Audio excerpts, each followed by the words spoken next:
जब प्रिया वहां पहुंची तो वह थोड़ा नर्वस थी। उसका दिल तेजी से धड़क रहा था और वह मन ही मन सोच रही थी कि कैसे वह रवि से अपनी भावनाएं व्यक्त करेगी। लेकिन जब उसने रवि को वहां देखा तो उसका चेहरा खिल उठा। बचपन के दोस्त और अनदेखा प्यार। रवि और प्रिया बचपन से ही एक दूसरे के बहुत अच्छे दोस्त थे। दोनों एक ही मोहल्ले में रहते थे और एक ही स्कूल में पढ़ते थे।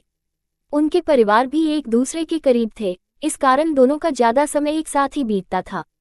खेल कूद हो, पढ़ाई हो या फिर छोटी मोटी बातें, रवि और प्रिया हर काम में साथ रहते थे। एक अजीब सी मासूमियत और निश्चलता उनके रिश्ते में थी। रवि और प्रिया के लिए दोस्ती का मतलब था मस्ती और हंसी ठिठोली। वे घंटों तक पार्क में खेलते, स्कूल के बाद घर के आंगन में बैठकर होमवर्क करते और छुट्टियों में साथ घूमने जाते। उनके बीच एक खास तरह का समझौता था कि वे कभी भी एक दूसरे से झूठ नहीं बोलेंगे और हमेशा सच बोलेंगे। स्कूल के हर टीचर और क्लासमेट्स जानते थे कि रवि और प्रिया कभी एक दूसरे से अलग नहीं रहते। अगर कोई क्लासमेट दोनों में से किसी एक को परेशान करता तो दूसरा तुरंत सामने आ जाता और मामले को सुलझा लेता। उनका ये मजबूत रिश्ता देखकर लोग उन्हें हमेशा बेस्ट फ्रेंड्स कहकर बुलाते। समय बीतता गया, दोनों बड़े होते गए और स्कूल से कॉलेज में प्रवेश कर गए। स्कूल के बाद से ही उनके रास्ते अलग अलग हो गए। रवि ने इंजीनियरिंग का रास्ता चुना और प्रिया ने मेडिकल। इस अलगाव के बावजूद भी दोनों की दोस्ती में कोई कमी नहीं आई थी।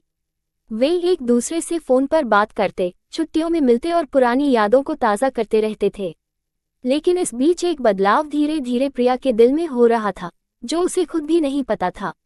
अब वह रवि के साथ समय बिताते हुए उसे एक अलग नज़र से देखने लगी थी। उसकी दोस्ती के इस गहरे रिश्ते में अब एक नया रंग घुलने लगा था, जिसे शायद प्यार कहा जाता है। लेकिन प्रिया को इसका एहसास तब तक नहीं हुआ जब तक कि वह रवि से दूर नहीं हो गई थी। कॉलेज के दिनों में दोनों की व्यस्तता बढ़ गई थी।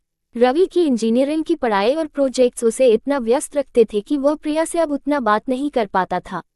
दूसरी तरफ प्रिया की मेडिकल की पढ़ाई भी कठिन थी, लेकिन वह हमेशा रवि के बारे में सोचती रहती। उसे जब भी समय मिलता वह रवि के साथ बिताए पुराने पलों को याद करती। प्रिया के दिल में अब एक अजीब सी बेचैनी होने लगी थी। वह चाहती थी कि वह रवि को अपने दिल की बात बता दे, लेकिन वह डरती थी कि कहीं ऐसा करने से उनकी दोस्ती खत्म न हो जाए। उसे यह समझ नहीं आ रहा था कि वह क्या करे। रवि के साथ उसकी बातचीत कम हो रही थी और वह खुद से यह सवाल पूछने लगी थी कि क्या रवि भी उसके बारे में ऐसा ही सोचता है। क्या उसकी यह भावनाएं सिर्फ उसकी तरफ से हैं, या रवि भी उसे उसी तरह पसंद करता है। ये सवाल उसके दिल को और उलझन में डाल रहे थे। एक दिन प्रिया ने फैसला किया कि वह रवि से मिलेगी और उससे सीधे सीधे बात करेगी। वह अब और अपने दिल की बात छिपाना नहीं चाहती थी।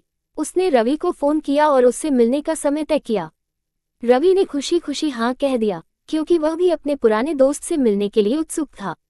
दोनों ने शहर के एक पुराने कैफे में मिलने का फैसला किया, जहां वे बचपन में अक्सर आते थे।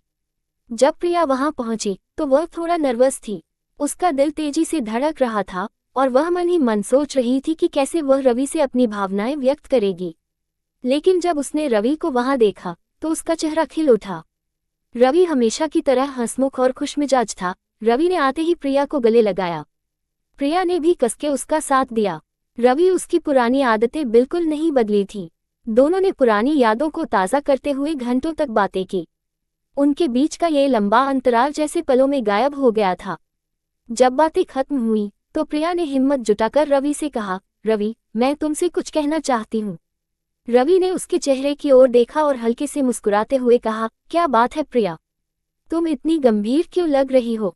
प्रिया ने एक गहरी सांस ली और कहा, रवि, हम बचपन से ही बहुत अच्छे दोस्त रहे हैं। तुम्हारे साथ बिताए गए हर पल ने मुझे बहुत खुश किया है। लेकिन कुछ समय से मुझे ऐसा लगने लगा है कि मैं तुम्हारे लिए सिर्फ दोस्त से ज्यादा महसूस करने लगी हूँ। रवि यह सुनकर चौंक गया। वह कुछ पल के लिए चुप रहा, फिर उसने प्रिया की आंखों में देखा और कहा, प्रिया, मैं तुम्हारी बात समझ रहा हूँ, लेकिन मैं भी तुमसे कुछ कहना चाहता हूँ। प्रिया की धड़कन तेज हो गई। उसने अपने दिल को संभालने की कोशिश की और रवि की बात सुनने के लिए तैयार हो गई। उसके बाद रवि का जवाब। रवि ने थोड़ी देर रुकने के बाद कहा, प्रिया, तुम्हारे साथ बिताए गए सभी पल मेरे लिए भी बहुत खास हैं। तुम हमेशा से मेरी सबसे अच्छी दोस्त रही हो। लेकिन मैं अपने दिल की बात कहूँ तो मैं भी शायद वही महसूस करता हूँ जो तुम कर रही हो। मुझे यह एहसास तब हुआ जब हम कॉलेज के लिए अलग हुए थे। तुम्हारी कमी मुझे हमेशा महसूस होती थी और तब मुझे समझ आया कि तुम्हारे बिना मैं अधूरा हूँ। प्रिया की आंखों में खुशी के आंसू आ गए। उसने कभी सोचा भी नहीं था कि रवि भी उसके लिए वही महसूस करता होगा। दोनों एक दूसरे की आंखों में देखकर मुस्कुराए और उसी पल उन्होंने एक दूसरे का हाथ थाम लिया। दोनों एक दूसरे को कसकर गले लगाया। रवि ने आंखों ही आंखों प्रिया से पूछा, क्या मैं तुमको चूम सकता हूँ? और प्रिया जैसे हाँ कर दी। रवि ने प्रिया को बहुत प्यार से चुमा और वो एक नए सफर पर निकल लिए। उस दिन के बाद से दोनों की जिंदगी बदल गई। उनकी दोस्ती ने अब एक नया रूप ले लिया था। उन्होंने तय किया कि वे एक दूसरे के साथ अपने इस नए रिश्ते को समय देंगे और समझेंगे। दोनों एक दूसरे का साथ पाकर बेहद खुश थे और उनकी जिंदगी में अब एक नई शुरुआत हो गई थी। अब थी बारी शादी के प्रस्ताव की और कुछ सालों बाद जब उनकी पढ़ाई पूरी हो गई और वे अपने करियर में आगे बढ़ने लगे, रवि ने एक खास दिन प्रिया को प्रपोज किया। वह उसे उसी कैफे में लेकर गया जहां उन्होंने अपनी भावनाओं को पहली बार साझा किया था। वहां पर उसने एक अंगूठी निकालते हुए प्रिया से पूछा, क्या तुम मेरे साथ हमेशा के लिए अपनी जिंदगी बिताना चाहोगी?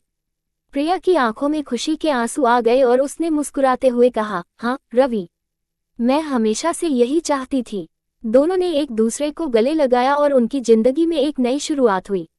अंततः प्रेम की जीत हुई।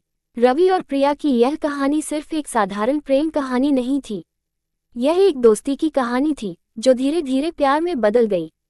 दोनों ने अपने रिश्ते को समझा, उसे समय दिया और अंत में एक दूसरे के साथ एक खुशहाल जीवन जीने का फैसला किया।